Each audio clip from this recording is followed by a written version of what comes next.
ensemble direction Beyrouth où nous rejoignons à l'instant Philippine de Saint-Pierre, envoyé spécial de KTO, Philippe Mouret, envoyé pour les images pour suivre le voyage de Benoît XVI au Liban.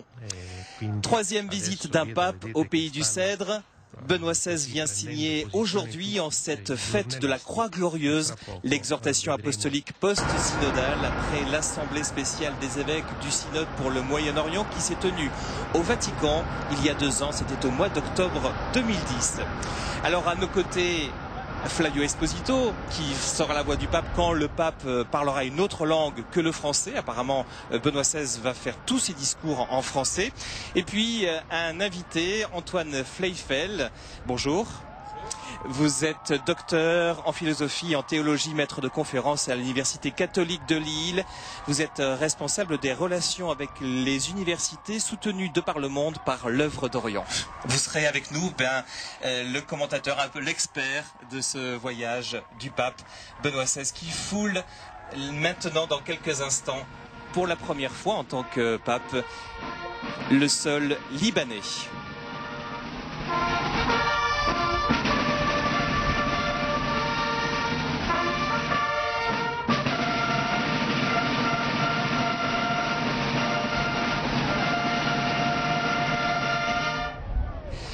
Le pape qui est accueilli actuellement par le président de la République libanaise, Michel Souleiman, son épouse Wafa Souleiman,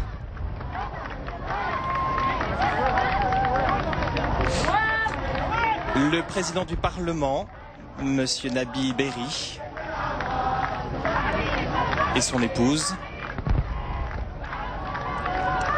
et le président du Conseil des ministres, Najim Mikati, le Premier ministre.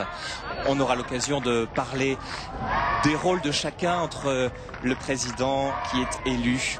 Et actuellement, c'est sa béatitude de Béchar Haraï. C'est le président de l'Assemblée des patriarches évêques catholiques du Liban. C'est surtout le patriarche des Maronites.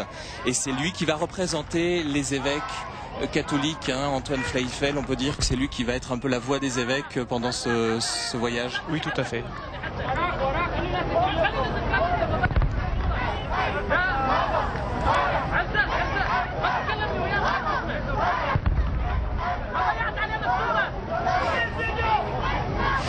Alors Antoine Fleifel, Benoît XVI a choisi de venir le 14 septembre en cette fête de la Croix Glorieuse. C'est une fête assez populaire encore au Liban, je crois. Très populaire même, et symbolique pour les Libanais. Parce que déjà, il y a eu certains événements de l'histoire libanaise récente qui ont eu lieu le 14 septembre, notamment l'assassinat du président élu de la République en 1982. C'est pour ça que dans la conscience chrétienne, cette fête reste marquante pour eux. Et déjà, c'est une fête qui, dans toutes les églises orientales, a beaucoup de poids liturgique et spirituel et théologique. Donc choisir cette date n'est pas innocent d'un côté. Et de l'autre côté, bien sûr, il y a tous les défis qui se lancent à la présence chrétienne et au Moyen-Orient en général et au monde arabe. Et n'oublions certainement pas l'exhortation apostolique aussi, qui devait signer tout à l'heure au Liban, et donc qui va clore tout ce synode pour les églises d'Orient. النشيد الوطني للكرسي الرسولي والنشيد الوطني اللبناني. Exécution des hymnes nationaux du Saint-Siège et du Liban.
كلمة فخامة رئيس الجمهورية العماد ميشيل سليمان.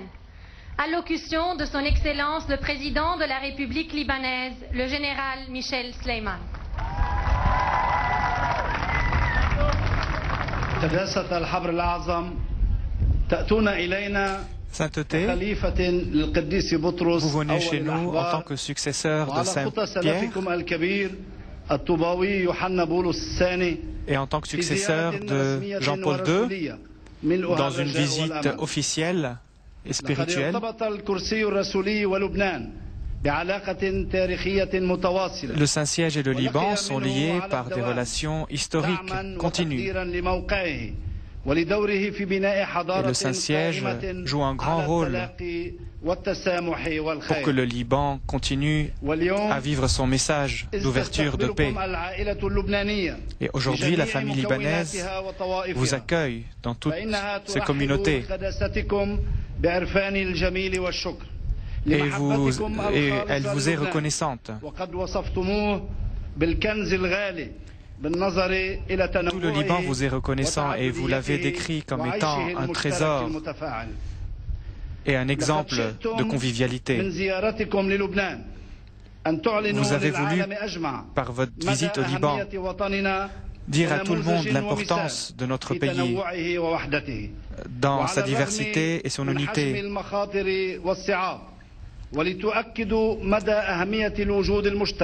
Et pour insister sur l'importance de la convivialité islamo-chrétienne, surtout au sein de tous les changements qui ont lieu dans le monde arabe et tous les défis. D'où la nécessité pour nous de travailler tous ensemble pour édifier une société fondée sur l'égalité et la justice. C'est pour cela que vous avez choisi le Liban pour adresser à partir de lui un message de paix et de charité pour toute la religion, notamment à travers l'exhortation apostolique du Synode des évêques pour le Moyen-Orient.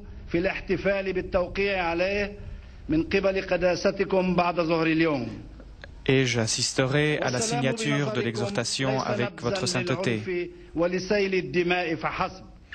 Votre visite n'est pas seulement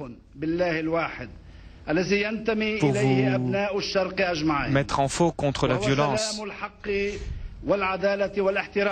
mais aussi pour parler d'une paix fondée sur la justice et le respect de l'autre. Nous sommes tous pleins d'espoir que votre visite pour notre pays soit source de bénédiction et de bien pour les Libanais et pour tous les peuples qui nous entourent, et pour les chrétiens orientaux qui prennent racine dans cette terre depuis très longtemps, et ceux qui suivent avec grand intérêt votre message. Sainteté, nous vous souhaitons la bienvenue sur une terre de sainteté mentionnée plusieurs fois dans l'Ancien Testament. Un Ancien Testament qui a loué les cèdres et les a chantés, et une terre qui a été foulée par le Christ, est mentionnée dans le Nouveau Testament. Et c'est une terre dont le peuple qui habite la Méditerranée, le peuple a été un grand exemple historique, notamment à travers le rôle civilisateur qu'il a mené et l'échange entre les peuples. C'est ce même peuple qui a créé au XVIIe siècle la première imprimante dans le monde arabe. C'est ce même peuple aussi qui a été promoteur de la Nahda arabe, la Renaissance arabe, et qui a aussi été engagé pour les droits de l'homme.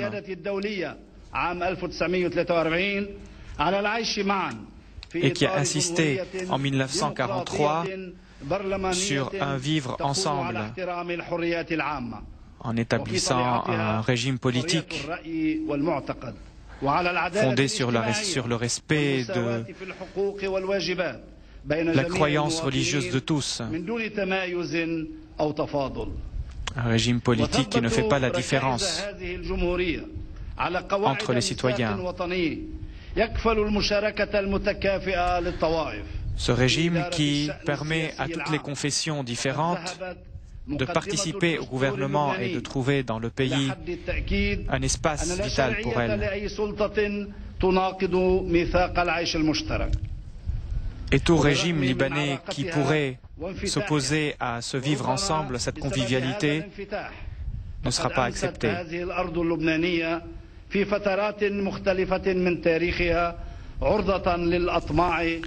Cette ouverture et cette convivialité a été mise en mal durant plusieurs périodes du Liban, notamment durant des périodes d'occupation.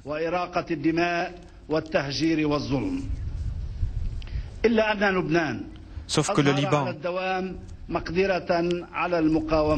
s'est montré toujours un exemple de résistance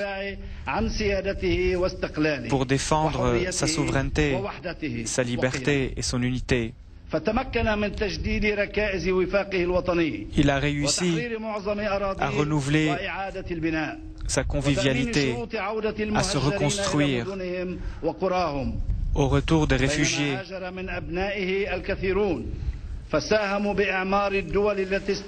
Et toute sa diaspora a réussi aussi à travers les pays où ils sont à l'aider et à s'y investir.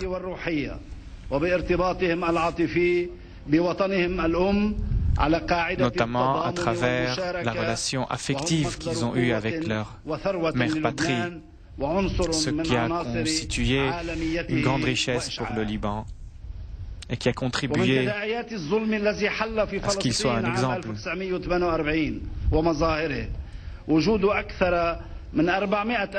Parmi les conséquences de ce qui s'est passé en Palestine en 1948, il existe au Liban 400 000 réfugiés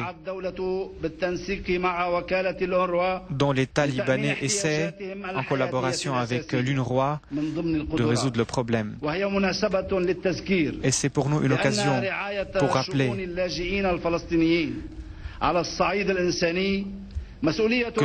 que la prise en charge des réfugiés palestiniens est une responsabilité internationale en attendant de trouver une solution juste pour leur cause. Doit aussi garantir leur droit de retourner sur leur terre en Palestine.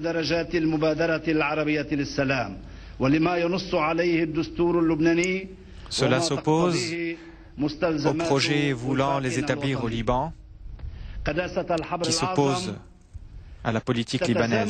Sainteté,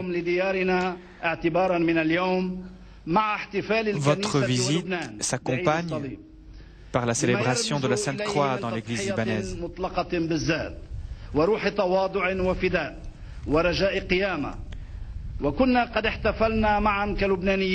Et nous avions célébré ensemble, en tant que Libanais, la fête du Fitr musulmane ensemble, un mois de Ramadan qui est marqué par la convivialité et par la miséricorde.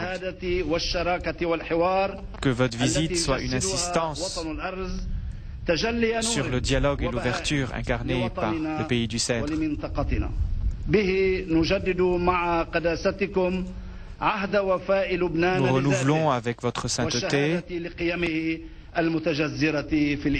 notre engagement pour la convivialité au Liban.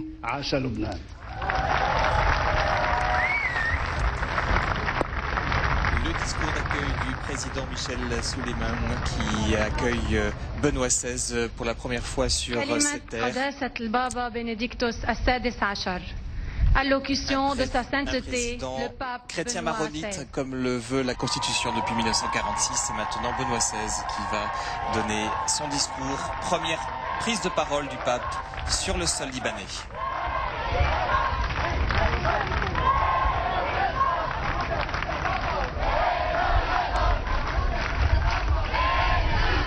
Monsieur le Président de la République, Monsieur le Président du Parlement et du Conseil des ministres, chères béatitudes, membres du corps diplomatique, autorités civiles et religieuses présentes, chers amis, j'ai la joie, Monsieur le Président, de répondre à l'aimable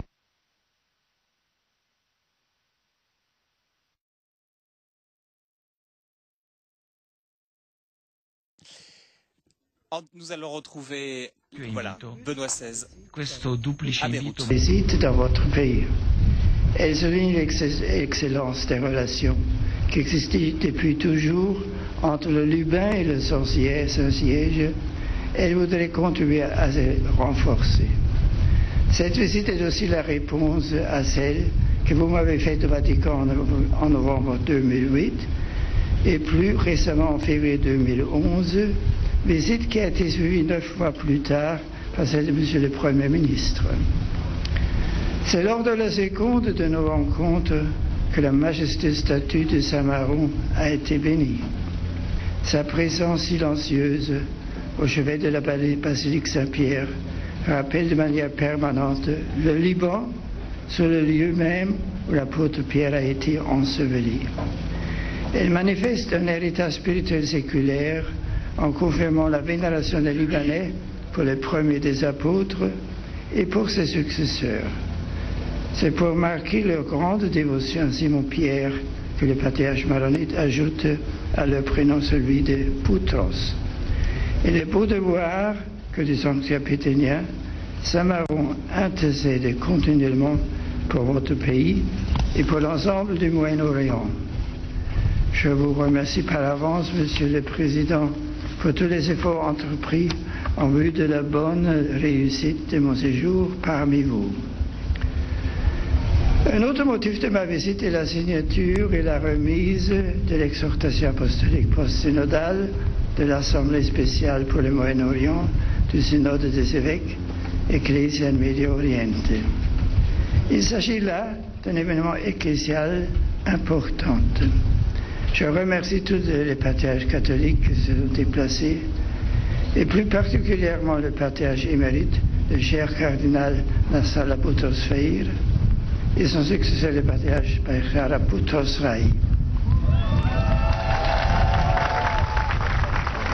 Je salue fraternellement tous les évêques du Liban, ainsi que ceux qui ont voyagé pour prier avec moi et recevoir des mêmes âmes du pape ce document.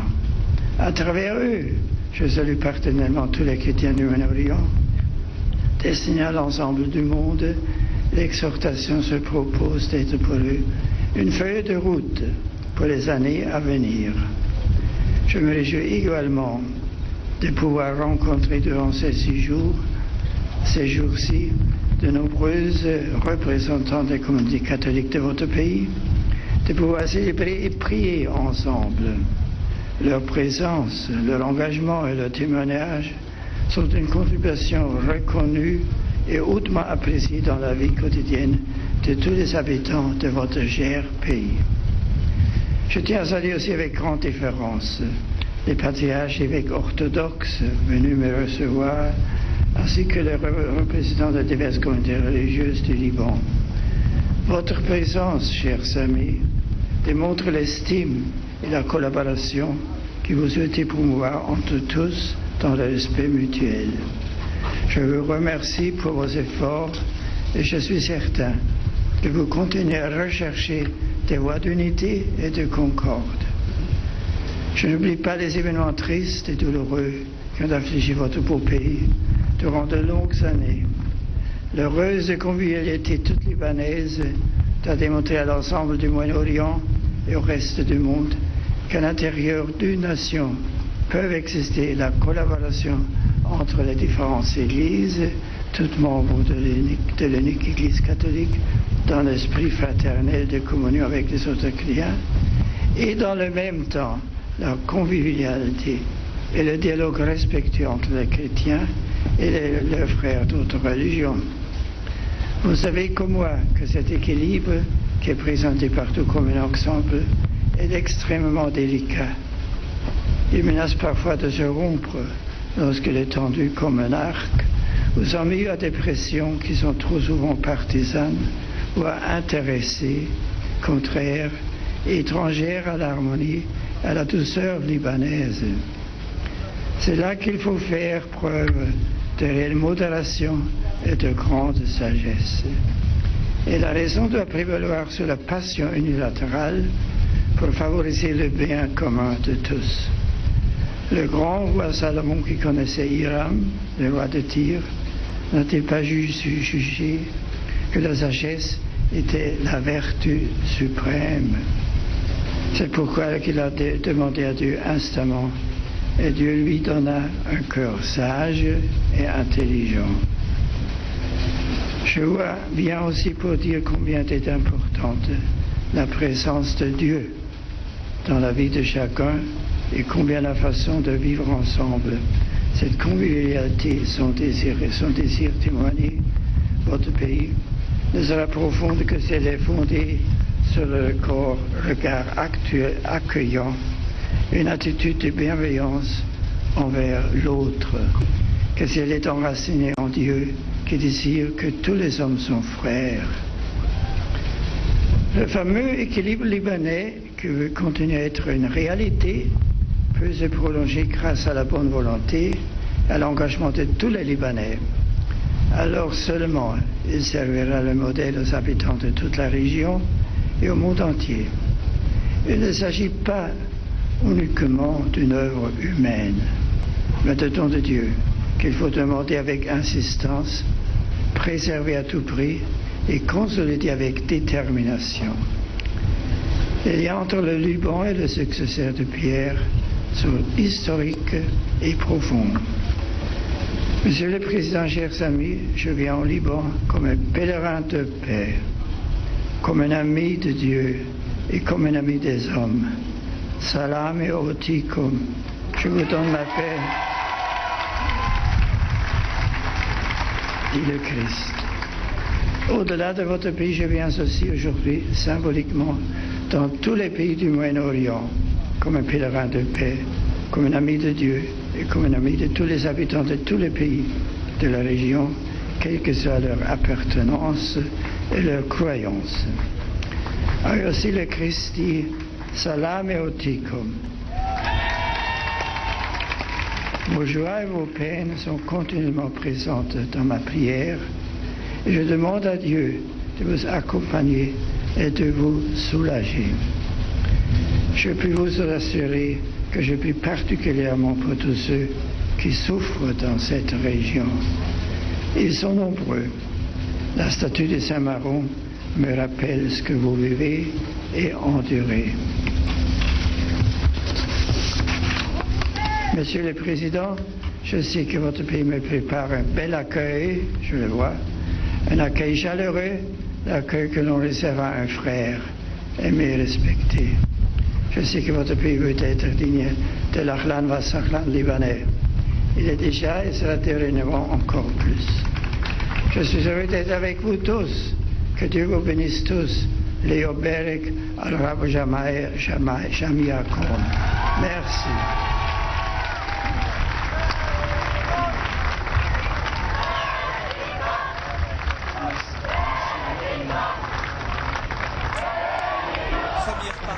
De Benoît XVI pour ce voyage historique au Liban. Je viens aujourd'hui comme un ami de Dieu, je viens comme un pèlerin de paix, je viens comme un ami des hommes au Liban, mais je viens aussi symboliquement dans tous les pays du Moyen-Orient comme un pèlerin de paix, comme un ami de Dieu et comme un ami de tous les habitants de tous les pays de la région, quelle que soit leur appartenance et leur croyance.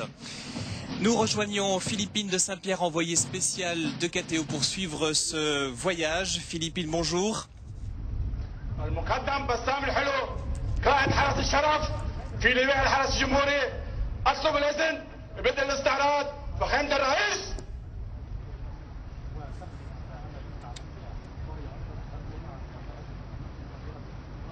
Pour marquer urgent votre voilà, message. Nous allons trouver, nous l'espérons, Philippine qui est derrière le pape, quelques mètres à suivre Benoît XVI depuis que son avion a décollé de Rome ce matin.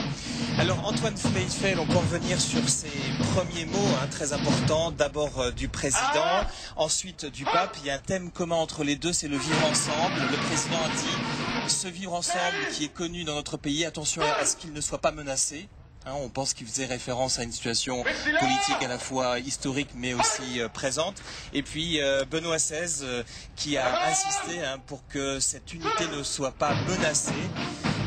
Cette unité est menacée de se rompre, je cite le pape, comme peut se rompre un arc tendu soumis à des pressions qui sont trop souvent partisanes, voire intéressées, contraires et étrangères à l'harmonie et à la douceur libanaise.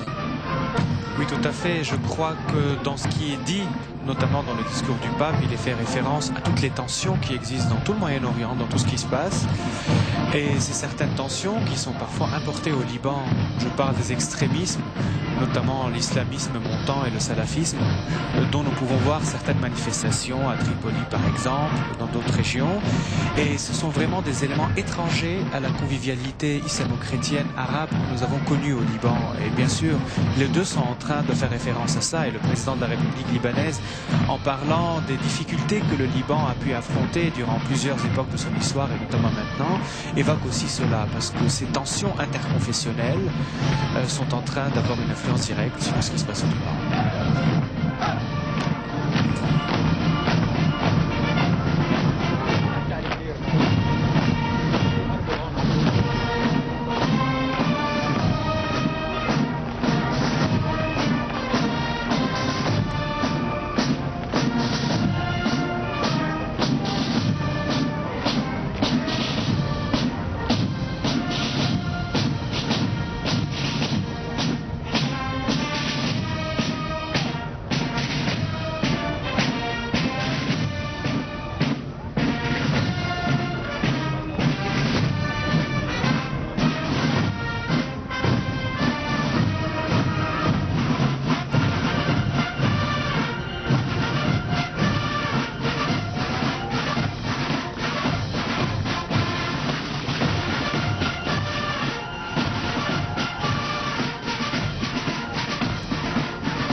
À Beyrouth, aéroport Rafik Hariri, du nom de cet ancien Premier ministre libanais qui a été Premier ministre à plusieurs reprises, qui a été assassiné le 14 février 2005 avec 21 autres personnes. Là aussi, c'est un contexte de violence et ce n'est pas pour rien que le nom de cet aéroport porte celui de Rafik Hariri. Au sujet de cet assassinat, l'ONU avait commandé une enquête. Il y a même un tribunal spécial de l'ONU pour enquêter là-dessus. On n'a pas d'informations sur cette enquête-là. Nous avons toujours des rumeurs, mais le résultat n'est toujours pas là, il est loin de l'être. Donc le tribunal est toujours en cours. On ne peut rien dire de plus, parce que tout ce qu'on peut dire de plus, c'est de l'instrumentalisation politique, ce sont des discours politiques. Il faut que le tribunal continue à faire son travail et qu'il nous donne ses résultats. Et après cela, nous pourrons réfléchir sur la justesse de cela ou non. Et donc là, nous sommes en train de voir les représentants des communautés libanaises. Voilà, c'est la délégation libanaise. Oui, voilà, il y avait l'ancien président de la République, Amin Chmaïl, qui a salué le pape, et après il y avait le général Michel Aoun aussi. Là, c'est l'ancien Premier ministre et des représentants aussi de la communauté chiite.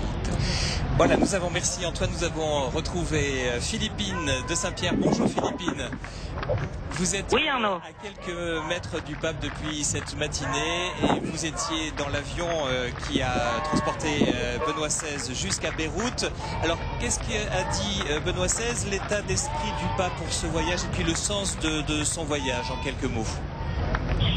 Alors rapidement, évidemment, il a dit sa joie de venir au Liban. C'est vrai que la situation ici et dans la région, plus généralement, c'est bien compliqué depuis que ce voyage a été prévu. Alors, Il a été demandé au pape si ça l'avait découragé ou si des gens avaient essayé de le décourager de venir dans ce nouveau contexte. Eh bien pas du tout. Le pape répond qu'il est d'autant plus nécessaire de donner ce signe de fraternité, de solidarité, d'encouragement, ce sont les mots qu'il a employés, en rappelant évidemment que c'est un voyage pour inviter au dialogue et à la paix. Au cours de cette conférence de presse dans l'avion, Benoît XVI a parlé du printemps arabe. Il a aussi mentionné le conflit avec la Syrie. Qu'est-ce qu'on peut en dire? Qu'est-ce qu'il a dit?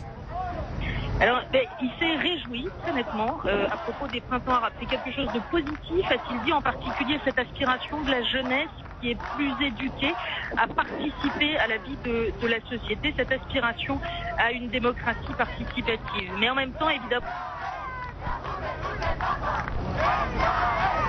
Philippines que nous allons peut-être retrouver pour cette deuxième partie de la conférence de presse improvisée par Benoît XVI dans l'avion. Quand je dis improvisé, c'est pas vraiment le terme puisqu'elle est maintenant traditionnelle. Alors, ce que l'agence Immédia signale au sujet du contexte géopolitique, ce sont les paroles fortes que Benoît XVI a employées concernant la Syrie et le thème de l'importation des armes. L'importation d'armes doit cesser une fois pour toutes, car sans l'importation d'armes, la guerre ne pourrait pas continuer, a affirmé Benoît XVI à bord de cet avion. Alors que la Syrie voisine est en proie à un conflit interne sans précédent. Au lieu de l'importation des armes, un péché grave, on devrait importer des idées de paix, de créativité pour créer des solutions, a dit Benoît XVI. Philippines, avec vous, nous évoquions ce contexte géopolitique et notamment le pape a parlé de la Syrie de façon précise. Oui, effectivement, comme vous venez de le rapporter, ce qui est important, c'est de souligner que le pape a rappelé que les chrétiens ne sont pas les seuls à fuir le pays, hein, les musulmans aussi, et que donc c'est une aspiration commune à tout faire, tout mettre en œuvre pour que la guerre cesse le plus rapidement possible, et de souligner l'importance du rôle des médias, des journalistes en particulier, qui peuvent montrer à tous combien la violence n'apporte que ruine et destruction et ne permet de rien construire. Donc voilà pour cette mission internationale. Et puis le pape qui a parlé aussi du danger du fundamentalisme pour toutes les religions et d'un nécessaire devoir de purification dans ce domaine. Le fondamentalisme et la violence, ce sont toujours des falsifications de la religion, nous a dit Benoît XVI au cours de ces quelques minutes qu'il a passé avec nous dans l'avion tout à l'heure. Dernier point que le pape a abordé, c'est le rôle des chrétiens d'Occident pour ce voyage. Oui, c'est important pour ceux qui nous regardent parce qu'il ne s'agit pas de se dire tout d'un coup, voilà, pendant quelques jours, les projecteurs vont être braqués sur ces communautés chrétiennes du Moyen-Orient et puis après, avec plus ou moins mauvaise conscience, on aura ces questions moins présentes à l'esprit. Alors très concrètement, eh bien, le pape s'adresse aussi aux chrétiens d'Occident qui peuvent faire des choses. D'abord sensibiliser l'opinion, s'engager très concrètement dans l'éducation à la paix, qui est un enjeu général pour l'humanité. Bien sûr, aider matériellement, il y a de nombreuses œuvres, a rappelé le pape, qui a cité les Chevaliers du Saint-Sépulcre, et puis organiser des gestes visibles de solidarité. Et le pape invite à organiser notamment des journées de prière pour le Moyen-Orient avec un double objectif, il ne s'en est pas caché. D'abord, c'est visible précisément, donc ça attire l'attention sur le sujet. Et puis le pape, comme l'ensemble des catholiques, on le souhaite, croit à l'efficacité de la prière. Donc en plus d'être visible, c'est efficace. Merci Philippine, on vous retrouve tout au long de ce voyage. Vous êtes l'envoyé spécial de KTO avec les images de Philippe Mouret. On aura quelques images de cette conférence de presse dans l'avion dans quelques minutes sur le site internet et puis sur la télévision. Merci, on vous retrouve. Avant de quitter l'antenne et de vous donner rendez-vous tout à l'heure à 17h pour un moment fondamental qui sera la signature de l'exhortation apostolique post-synodale. Antoine Fleifel, bon, quelles émotions vous voyez à l'image des hommes d'église du Liban, voilà, quelles sont un petit peu cette émotion là de ce sol foulé par le pape au Liban? Alors mon émotion, c'est une émotion de joie parce que toute cette diversité chrétienne qui existe, il y a quand même 12 communautés chrétiennes reconnues par l'État, mais il y en a beaucoup plus encore au Liban. Toute cette diversité chrétienne qui se rassemble autour de Pierre, c'est touchant déjà. Surtout que les communautés chrétiennes, avec les frères musulmans, vivent beaucoup de difficultés, mais eu égard à leur nombre beaucoup plus réduit que les musulmans au Moyen-Orient, les défis sont encore plus grands.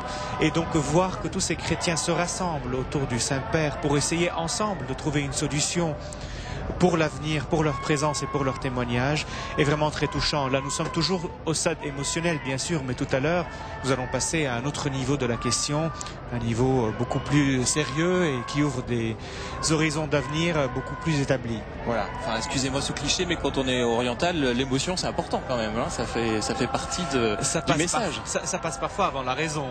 Oui, c'est ça, un équilibre à trouver. Et... Mais c'est une épée à double tranchant. Oui, et on compte sur le pape pour nous ramener sur la voie de la raison autour de ce thème de la paix, hein, qui a été très très fort dans ce premier discours, les premiers mots de Benoît XVI aussi en arabe, hein. Je ne sais pas s'il prononce un bon arabe. Ah oui, il prononce un très bon arabe. Ouais. Lui et d'ailleurs Jean-Paul II avant lui, parce que ce que Jean-Paul II avait dit, il avait dit 2 phrases en arabe, ou même 2 mots, il avait dit « Assalamu ma'akum », que la paix soit avec vous. Donc encore une fois, les papes insistent beaucoup sur la paix, et ces 2 mots que Jean-Paul II avait prononcés, et nous les avions écoutés pendant des années dans les médias libanais. Donc ça nous a beaucoup touchés, et je suis sûr que beaucoup de gestes que Benoît XVI est en train de faire vont marquer la conscience libanaise en général et surtout chrétienne.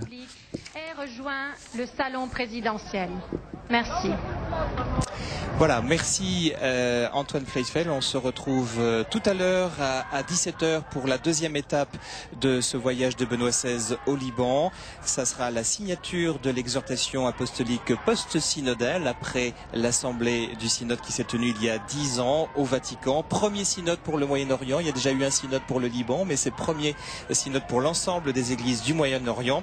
Cette signature se fera dans la basilique Saint-Paul de Harissa. Et nous vous donnons rendez-vous tout à l'heure à 17h. Merci, à tout à l'heure.